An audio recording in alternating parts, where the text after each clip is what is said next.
A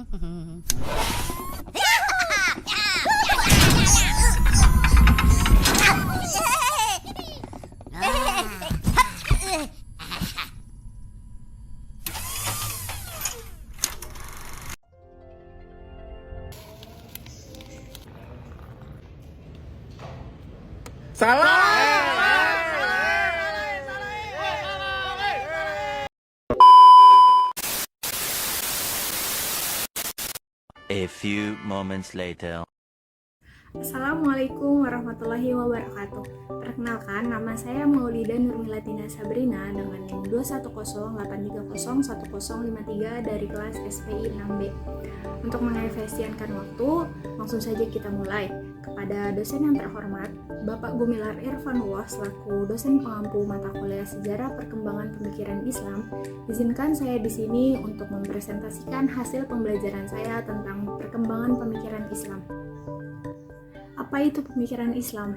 Pemikiran Islam adalah cara umat Islam menggunakan ajaran agama Islam untuk memahami dan menyelesaikan berbagai permasalahan hidup. Berbeda dengan filosofi lain, pemikiran Islam ini berpegang teguh pada Al-Quran dan Sunnah Nabi Muhammad SAW sebagai sumber utama. Pemikiran Islam ini mencakup banyak hal, mulai dari memahami sifat Allah hingga mengatur hubungan antar manusia. Tujuannya adalah untuk membantu umat Islam menjalani hidup sesuai syariat Islam, memperkuat iman, dan juga membangun peradaban yang maju. Jadi, pemikiran Islam ini berguna secara teoritis dan juga praktis, di mana pentingnya kita mempelajari perkembangan pemikiran Islam itu supaya kita tidak dibodohi oleh produk pemerintahan Bani Umayyah gitu. Seperti hadis yang sering kita dengar, yaitu yang menjelaskan tentang ditinggalkannya dua hal, yaitu kitabullah wa sunnati. Nah, itu tuh ternyata hadis doif, dan hadis aslinya adalah kitabullah wa itsrati ahlal bait. Oh iya, ada banyak tokoh penting dalam sejarah Islam yang berkontribusi dalam pemikiran Islam, seperti Imam Al-Ghazali dan Ibnu Sina, di mana mereka berkontribusi membantu umat Islam memahami dunia dan menjalani hidup dengan lebih baik. Selanjutnya, pemikiran Islam pasca Nabi Muhammad SAW. Terdapat 4 sekte Islam, yaitu Qadariyah dan Mu'tazilah, Sifatiyah atau Ahlul Hadis dan Asy'ariyah, lalu ada Khawarij serta Syiah. Selanjutnya, apa sih Qadariyah dan Mu'tazilah? Qadariyah adalah pemikiran di mana manusia itu 100% bebas memilih apapun dalam hidupnya asal tahu konsekuensinya. Nah, konsekuensi di sini itu maksudnya tidak ada hubungannya dengan Tuhan dan dosa manusia harus dibalas dengan siksaan. Tokoh Qadariyah yang terkenal adalah Ghailan ad-Dimashqi. Kemudian Mu'tazilah itu tidak kafir dan juga tidak mukmin. Nah, itu tuh disebut dengan fasik. Mu'tazilah ini sebagai penengah antara Khawarij dan Murji'ah, karena konsepnya ia itu memakai Al-Quran, Sunnah, dan akal. Jadi kalau ada sesuatu yang tidak masuk akal berarti langsung ditolak oleh pemikiran ini. Ulama Mu'tazilah itu contohnya ada Wasil bin Atha. Khawarij berasal dari kata kharaja yang artinya keluar, kemudian menjadi Khawarij, yaitu mereka yang keluar. Khawarij ini muncul pada masa fitnah pertama atau perang saudara muslim pertama pada tahun 37 Hijriah atau 657 Masehi.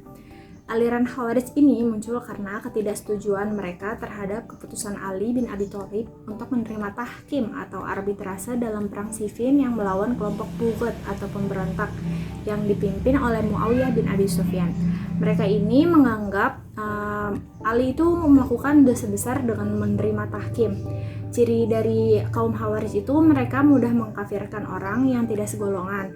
Kemudian menurut mereka Islam yang benar adalah Islam yang diamalkan oleh kelompoknya, dan juga mereka itu bersifat fanatik terhadap kelompoknya dan tidak segan-segan untuk melakukan kekerasan.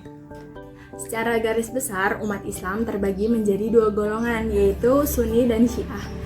Sunni merupakan mazhab terbesar dalam Islam dengan 85-90% umat Islam di seluruh dunia menganutnya. Mereka mengikuti ajaran Rasulullah SAW dan para sahabatnya, serta berpegang teguh pada Al-Quran dan hadis sebagai sumber utama hukum Islam. Dalam Sunni ini terdapat 5 rukun Islam, yaitu syahadat, sholat, zakat, puasa, dan haji, serta 6 rukun iman, yakni iman kepada Allah Subhanahu wa Ta'ala, iman kepada malaikat, iman kepada kitab-kitab, iman kepada rasul, iman kepada hari kiamat, dan juga iman kepada qada dan qadar. Dalam Sunni ini terdapat 4 mazhab utama, yaitu mazhab Hanafi, mazhab Syafi'i, mazhab Maliki, dan mazhab Hambali. Kemudian untuk Syiah merupakan bahasa Arab yang artinya pengikut. Jadi Syiah merupakan mazhab terbesar kedua dalam Islam yang meyakini bahwa pemimpin umat Islam setelah Rasulullah hanya sah dipegang oleh keturunan Nabi, yaitu Ahlul Bait, yang dimulai dengan Ali bin Abi Thalib. Syiah memiliki 2 mazhab utama, yaitu mazhab Imamah Itsna Asy'ariyah atau Syiah 12 imam yang percaya pada 12 imam, dan juga mazhab Zaidiyah, yaitu percaya pada imamah tetapi tidak membatasi jumlah imam. Jadi Syiah memandang imam itu orang suci dan juga tidak mengakui kekhalifahan Abu Bakar, Umar, dan Utsman karena tidak sah. Pemikiran Islam transnasionalisme selanjutnya adalah materi yang saya bawakan setelah UTS, yaitu pemikiran Islam transnasionalisme. Pemikiran Islam transnasionalisme ini merupakan gerakan serta ideologi yang bergerak lintas negara dengan tujuan untuk memurnikan ajaran Islam yang telah terpengaruh oleh budaya barat dari Eropa pada abad ke-20. Gerakan Islam transnasionalisme ini memiliki ciri ideologi yang tidak bertumpu pada politik dan konsep kenegaraan, dan cenderung lebih memfokuskan pada konsep ideologi untuk kebaikan umat Islam di seluruh dunia.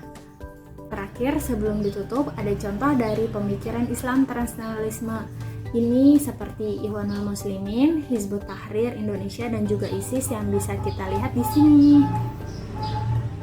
Mungkin cukup sekian presentasi dari saya. Terima kasih kepada Pak Gumilar selaku dosen pengampu mata kuliah Sejarah Perkembangan Pemikiran Islam selama 1 semester ini. Mohon maaf bila terdapat kesalahan dalam pengucapan dan perbuatan. Wabillahi taufiq wal hidayah. Wassalamualaikum warahmatullahi wabarakatuh.